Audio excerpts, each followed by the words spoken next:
Assalamualaikum warahmatullahi taala wabarakatuh dan salam Kedah Sihat Sejahtera, salam Malaysia Madani.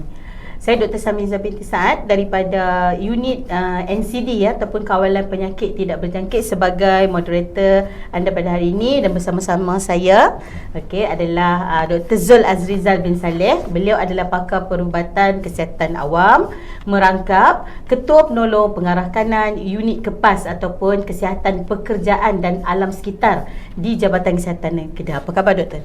Khabar baik. Terima kasih Dr. Samiza. Baiklah, hari ini kita tengok cuaca sangat panas doktor. Ya, betul. Berpeluh-peluh, nak cakap pun kadang-kadang tu berpeluh-peluh. Okey. Jadi saya nak tanya kepada doktor lah kan, sebagai orang yang menjaga, kita kata, daripada segi alam persekitaran. Okey. Boleh doktor ceritakan tentang keadaan cuaca di terutama di negeri Kedah kita lah pada hari ini lah, dan apakah kesan yang boleh terjadi kepada kesihatan masyarakat sekarang doktor? Boleh. Okey, untuk cuaca panas ni sendiri, untuk sehingga kemarin ada beberapa daerah di Kedah sendiri yang terlibat dengan cuaca panas ni. Kalau kita tengok hari ini semakin berkurang kalau kita comparekan dengan minggu lepas. Kalau ikutkan fenomena cuaca panas ni sebenarnya akan berlangsung sehingga pertengahan tahun 2024. Kalau ikut daripada pattern cuaca ataupun corak cuaca panas itu sendiri, cuaca panas ni sebenarnya dia berpunca daripada monsun timur laut. Okey. Kalau umum tahu, monsun timur laut ni sebenarnya dia membawa hujan. Tetapi dekat Kedah ni, di penghujung monsun timur laut tu, kita akan merasakan cuaca kering. Panas berserta dengan panas. Kering tu, bila kering tu maksud dia dah panas lah. Dan di penghujung tu maksud saya Januari sampai ke Mac. Okay. Dan untuk tahun ni pula kebetulan kita dilanda fenomena El Nino pula. El Nino ni adalah pemanasan laut di Khatulistiwa. Jadi bila pemanasan tu berlaku, angin tolak bawa kat kita. Sebab tu yang kita rasa panas dan dia makin teruk lah untuk kita untuk tahun ni, kalau kita comparekan dengan tahun-tahun sebelum. Jadi itulah isu dengan cuaca panas untuk tahun ni, dan kenapa kita concern lebih sikit, sebab kita rasa dia akan berpanjangan sehingga pertengahan 2024 ni. Okey. So pertengahan tu maksudnya sampai mungkin Jun atau Julai macam tu lah. Ya, betul.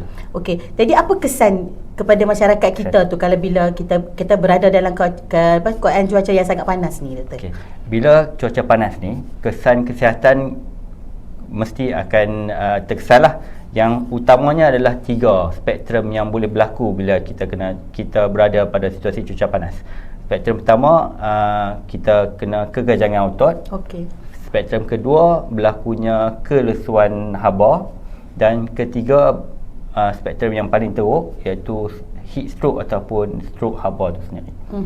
Jadi ketiga-tiga kesan ni adalah, penyakit ni adalah berdasarkan kesan cuaca haba tadi tu sendiri. Okey.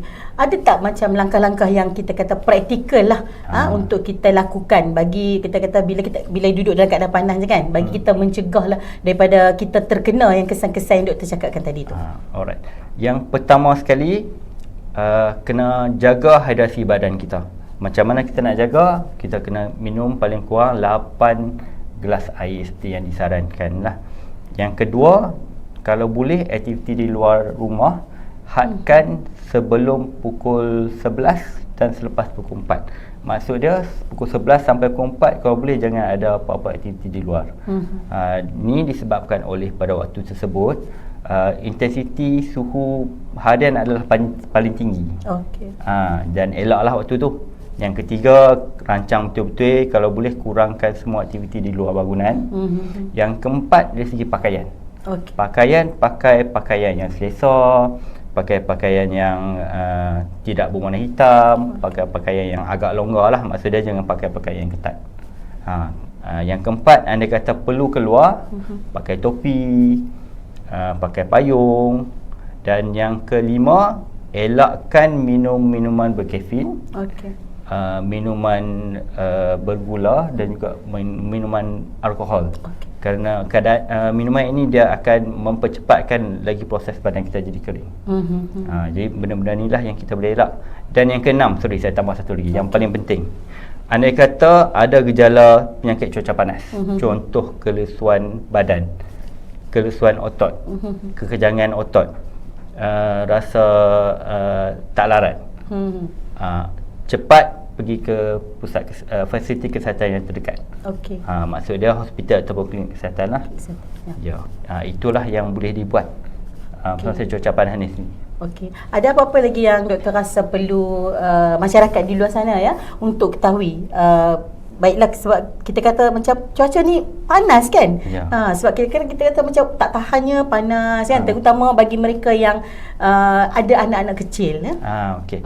Kalau mereka yang ada anak kecil, fokus dia untuk kanak-kanak, kerana mereka ni golongan yang susah nak bagi tahu kata mereka dahaga, mereka tak maklum apa. Jadi tanggungjawab ibu bapa perlu tengok golongan-golongan yang berisiko ni sendiri.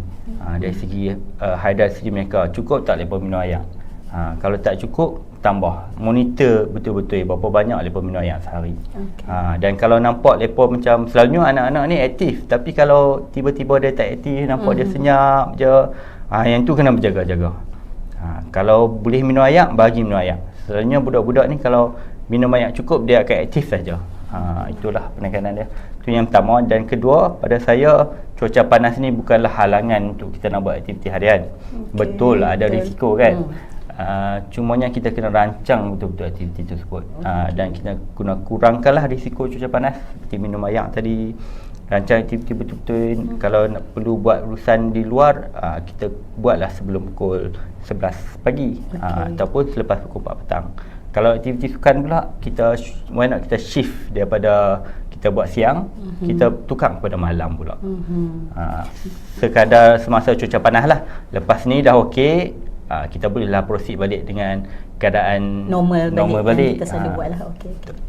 Okey, baiklah, saya rasa masa pun dah cukup untuk kita. Saya rasa banyak kita kata pandangan, banyak ilmu yang telah dikongsikan oleh Dr. Zul Azrizal tadi kepada kita semua berkaitan dengan cuaca panas, bagaimana kita nak menjaga keadaan tu supaya dia tidak mendapat, yang doktor kata tadi yang paling tu adalah heat stroke doktor.